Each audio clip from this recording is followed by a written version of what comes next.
જાનકીજી બે તાપલી મારી, ક્યાં તો પક્ષીને પકડવા વાળા બે જણા આવ્યા. બોલો રાજકુમાર, કેવડા બે પક્ષી જેમ બોલો છે ને, બેન પકડાઈ ગયા. બે પક્ષીને પકડી દીધા, પોપટ અને પોપટીને. એમાં પોપટને એમ કીધું, શું નામ પોપટ? હે પોપટ, મારા રાજ દરબારમાં રહે. પોપટીને કીધું, તમે જાઓ છૂટા. એક વ્યક્તિને તો એવું જ જોઈશે. અને પોપટને એમ કહેવાય છે કે ત્યાં પાંજરામાં મા જાનકીજીએ પૂરી દીધા અને પોપટીને ઉડાડી મેલી. એ પોપટી એટલું એમ કીધું કે રાખો તો અમને બેને રાખો, નકર બેને અમને છે આ બંદીખાનામાંથી મુક્ત કરો. કે ના, એકને જ રાખવા છે. કાક તારો ઘરવાળો છે ને એને જ આ વાત કરી છે, મારે એની હારે સંવાદ છે.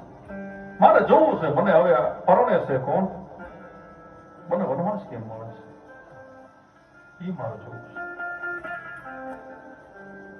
એ પોપટી એમ કહે છે, હામીમાં જાનકી છે. એ પોપટી રોતા રોતા એમ કહે છે, હે દેવી, મારા ઘરવાળા છે, મારું જે પેટ છે ને એમાં એક એનો અંશ રમી રહ્યો છે.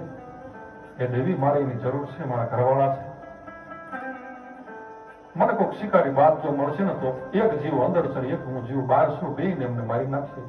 પણ હઠે ભરાલામાં જાનકી 13-14 વર્ષના માયના. અને પોપટી રોતા રોતા કીધું, હે જગદંબા, હું માં કહું છું, મારા ઘરવાળાને છોડી મને ના. અને જોરથી જોરથી પોપટી એમ કહે છે, આ દુનિયામાંથી વહી ગઈ, દુનિયામાંથી દેહ છોડી દીધો, પોપટી મરી ગઈ. અને એના વિયોગમાં એમ કહે છે, તરત પિંજરામાં જે પોપટ હતો એને પણ પ્રાણ છોડી દીધા. બે પ્રાણ છોડી દીધા. બે અંગે પ્રાણ છોડ્યા પછી એક નાના નાના પક્ષી હોય એવું રૂપ ધારણ કરી વળ્યો. દેવતા પોપટ બે હતા. અને એને માં જાનકીજીને હરાપ આપ્યો. હે જનક નંદની, મારા પેટની અંદર આ પોપટનો અંશ હતો અને અમને બેને જુદા પાડ્યા, મૃત્યુના મુખમાં ધકેલી દીધા છે. હે જાનકી, તને ખબર નહીં, અમે બે દેવતા પોપટ છીએ, અમારી ઘરવાળી છે, અમે હરાપ આપીશ. તારા પેટની અંદર જયારે બાળક હશે ને ત્યારે તારે વનવાસ ભોગવવો પડશે. અને હે દેવી, વનવાસ અપોળ અમે બે રહીશું. ટૂંકથી વાત કરવી તો માં જાનકીજી જયારે એમ કહેવાય છે લંકામાંથી વિયાતો આવ્યા, તો જયારે વનવાસ દેવાનું ટાણું માં જાનકીજી જોયું ત્યારે ધોબી અને ધોબણ બે પોપટી પોપટ જમીન.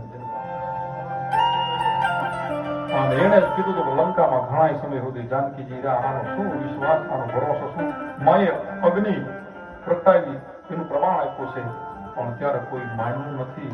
અને પોપટ અને પોપટી બે ધોબી અને ધોબણ કીધી અયોધ્યામાં જન્માતા. અને એને જ કીધું હતું ભજનમાં આવશે, ધોબી અને ધોબણ આ બે પોપટ અને પોપટી જન્મા એને જ માતા જાનકીજીને વનવાસ આપ્યો. અને ત્યારે માં જાનકીજી હાલતા થયા ત્યારે બે પોપટ અને પોપટી એમ કીધું, કા માં તેથી બંદીખાને રાખ્યા હતા ને, અને અમે હારા પાપ્યા હતા ને, હાથો પડ્યો ને. અને માં જાનકી એમ કીધું, હું શિરોમાનની માનું છું, તમે બે જે કર્યું છે કાંક હારા માટે કર્યું છે. પણ એ પેલા વાત કરો તો માં જાનકી ને એક સપનું આવ્યું હતું.